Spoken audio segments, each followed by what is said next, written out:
or welcome back to my channel. I'm Laurel Dreams ASMR, and tonight, I wanted to share what I have been watching recently. So this is kind of like a monthly video now that I do, and you guys love watching these. Well, I hope you do. Let me know if you don't. But I love talking about the stuff that I read, stuff that I watched. So if you like these kinds of videos, do make sure to subscribe, which we're almost at 6K. I think we're almost at 6,000 subscribers, if I'm not mistaken. So if you haven't subscribed already and you watch my videos, please make sure you are, because this is so cool. Thank you so much for watching, obviously, and let's just get into it. I cannot wait to tell you. Do you like Moomin in the background? It's so cute. Is Moomin a he? I think he's a he. Love Moomin in the background. And today I've got this like cute, I hope you could tell, a bow on. I'm feeling like cute, and yeah. Okay, so I've written everything down. I don't know, some of them I might have mentioned before, and some of them I continue watching them, so maybe I keep repeating them, but I hope there's some new stuff. But first of all, I wanted to tell you that I finished watching Never Have I Ever. I think I told you that, so I'm not gonna dwell on this, but if you haven't heard me talk about it, Never Have I Ever is a series. I think it's 3 seasons on Netflix, and it's about a girl called Devi who just lost her father.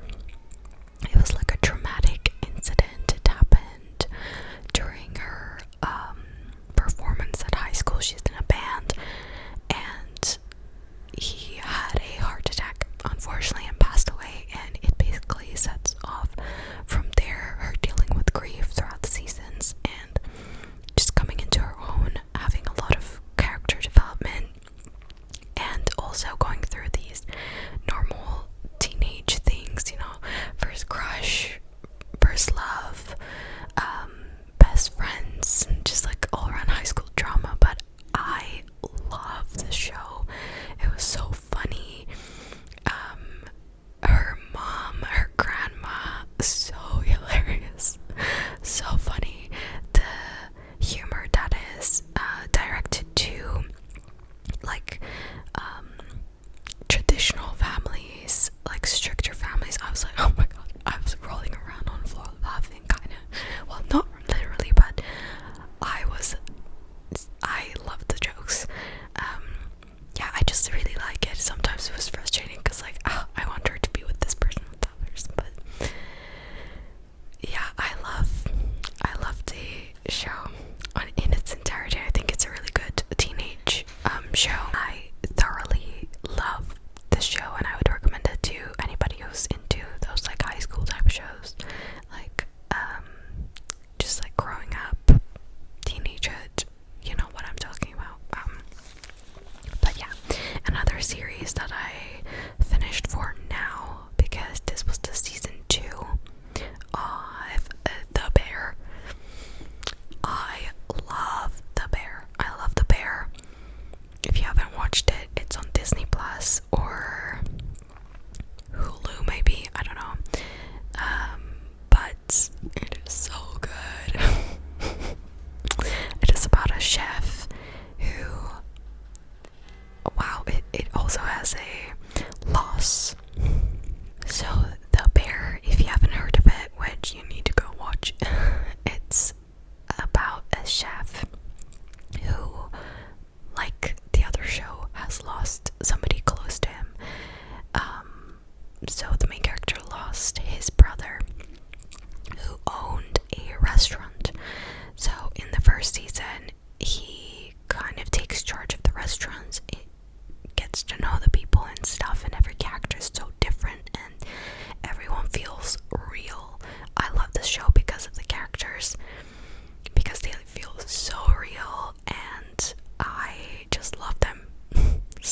much. Especially, I feel like he's so irritating, but he is my favorite, Richie. I love Richie, his character development. He's like, even in the first season, he's kind of like, I don't want to spoil anything, but he's like not very likable, but in some ways he's so endearing, so it's hard to hate like them, because he's nice, but then he has his, you know, negative sides, and it's just like so well rounded. I love him and his character development throughout season 2. It's amazing. And if you also watch season 2, let me know what you thought of it. But that 1 hour long episode was so, like, it was like so full on, so long. Kind of like the first episode of the show where it's just go, go, go, go, go. Like, it's something's happening on the screen every single second. And it was kind of like that with the what is called, like, the Three Fishes episode, but it was very emotional at the same time. It was like building up to, you know, what happens in the end, and I was just like, wow. I did get emotional in this season too. Like, it's really hard. There's a lot of places where you can relate to it. It depends on your life, obviously, but I found very relatable things in the show. And again, the characters, I just love them. I just love them so much. And you always like get this inspiration from watching shows like this. Like, I want to start my restaurant. I want to be a chef. I don't actually, because even he said that I advised somebody not to be a chef, and I was like, I know why. Yes, you actually wouldn't want to be a chef if you're not cut out for it. It's really hard to be a chef in real life. Literally no social life, barely any social life. Like, your social life will be the restaurant, which is kind of like why it's kind of like a family feel, and I love it. Anyway, I rambled about that a lot. I feel like I don't want to say anything else about it. That's why I'm not like describing what it's about. It is like an overarching exploration of, you know, grief. Just somebody's going through grief and their own personal problems, and every single character has their own kind of like a side plot almost, like Sydney or the pastry chef. I'm sorry, the name is like Marcus, I think, slips my mind, but and Will Poulter makes an appearance in season 2. I'm sorry if that's a spoiler, but he makes an appearance in season 2, and I love to seeing him because he plays like the evil dude, and he played in Dope Sick, which I talked about before, and I loved Dope Sick, and he was like a main character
So this one follows Callie and Mariana. They're foster sisters, but I mean they're sisters. So they move into this place called the Coterie, which is like a really big communal apartments, like loft thing. Like, where does this exist? Can I go? Because their individual rooms are insanely huge. Like, it's a huge loft. They even have a pool, like on the like the balcony. Like, what? The rent must be insane because it looks great. Anyway, has nothing to do with the show, but basically the show also focuses on everybody else that lives in the coterie, of course, as TV shows do. And it talks a lot about political things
hearing all these stories from other women and girls, and the experiences that we share, it's very common knowledge. So I feel like it wasn't breaking any new ground, but it was a very stylized, cool to watch, like very appealing visually movie, and it made a lot of money for Greta Gerwig. And I think she's like the only female director that did it so far, which is great. It's a commercial success, which is what she wanted. She wanted it to be a commercial success. I mean, she partnered with Mattel to make this, so it has to be like corporate friendly. I feel like if there wasn't that, maybe it could have broken a little bit more of a boundary, but I feel like overall it is still a fun, enjoyable movie experience. If you haven't seen it, go watch it. Like I feel like just going into it blind is perfectly great, because when people are like getting too high of expectations going into literally anything, it kind of, when you watch it and you come out of it, you're like, oh, I didn't expect it to be like this or that. So just keep that in mind. I feel like just it's gonna be a fun movie. Just go with it like that and just enjoy what it is. But yeah, I feel like it was good. And also there are like Easter eggs that I didn't pick up on. I think the girls at the table, the three girls were supposed to represent brats that didn't like Barbie and never played with Barbies. They were supposed to be like brats. And there was one more thing, but I completely forgot. If you like go and Google it, I'm sure there are like a couple more Easter eggs. But that's a nice touch. I feel like the research that went behind that. One of the drawbacks of this film was how undeveloped the relationship between the mother and the daughter was to me, that went on this journey with Barbie to, save the Barbie land or whatever. I feel like it fell a bit flat.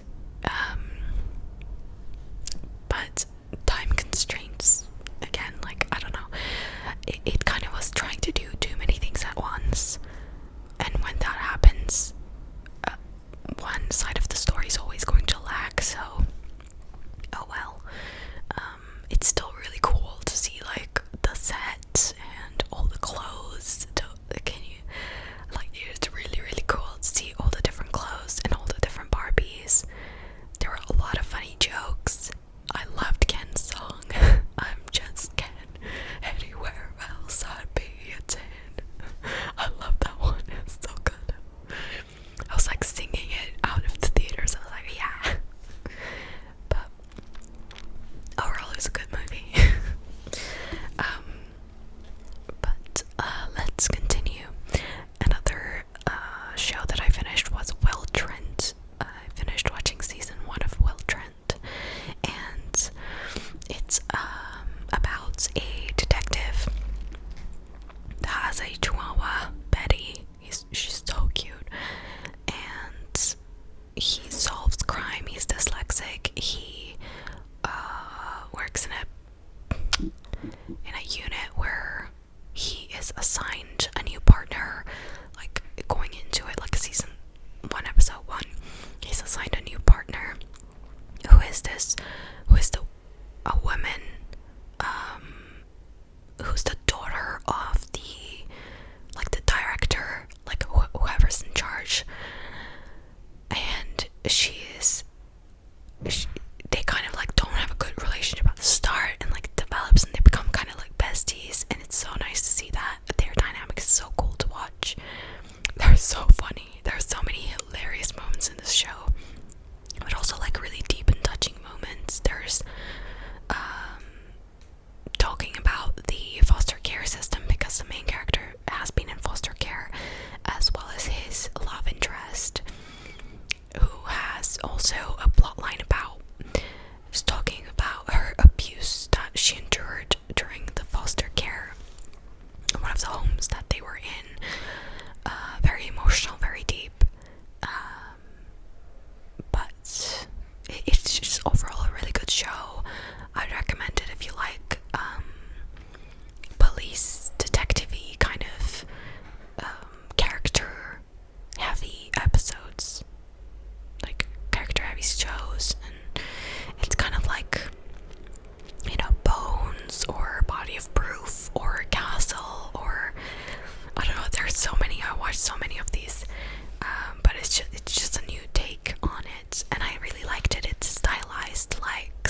he is really good at like faking art and all these other things, and he partners with the FBI agent whose name escapes my mind, who is also really funny and really hilarious show. Like, in my opinion, it's very funny between like drama and comedy. Like, it's well balanced. I like the dynamic between the FBI agent and the criminal who's helping the FBI agent, and they become best friends during the show, because I've already watched it, like, I know. And also the Neil Caffrey has like a sidekick who is also really funny. Yeah, I really like it. I think I have done a horrible job explaining this, but it's just one of those, two people solving crime type of shows. So you just have to see if you like vibe with it. Although I would say like the first episode's so long, it gets better as it goes on, I would say, which is not the case with everything, but this one it is. Also, there's like this underlying mystery of where Neil's ex-girlfriend went, and he's trying to uncover that, and he's still kind of like being a little criminal sus person while helping the FBI, so that's kind of cute. That's kind of cute. I don't know what I'm saying, guys. I also started watching Only Murders in the Building season 3. I only watched one episode. I kind of was not very interested in this season, to be honest, guys. Even though I loved season 1 and 2, I was like, they added so many stars. With season 2, I didn't like that Cara Delevingne wasn't there, because I just didn't like it. Like, I didn't like what she added to the plot. I think it was annoying. I feel like she was added just because she's Cara Delevingne. Do you know what I mean? And not because it was adding anything to the story. Not anything major. And they added so many more famous faces in this season. Sorry, my leg is dead. It's like, I need to move it. They added so many famous faces, like Meryl Streep, like, and she is, I think, one of the main people that is of focus this season. But yeah, we'll see what happens with it. I haven't seen, like I said, I only watched one episode, but it's usually like a funny one. And a couple things that I feel like I might want to watch soon. I mentioned before that I watched that show about the drugs with Will Poulter. I can't remember. Why can't I remember the name? Oh, Dope Sick. I watched Dope Sick on Disney Plus, and I saw a very similar limited series on Netflix that just came out. It is called Painkiller, and it's about oxycodone. I think the other one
here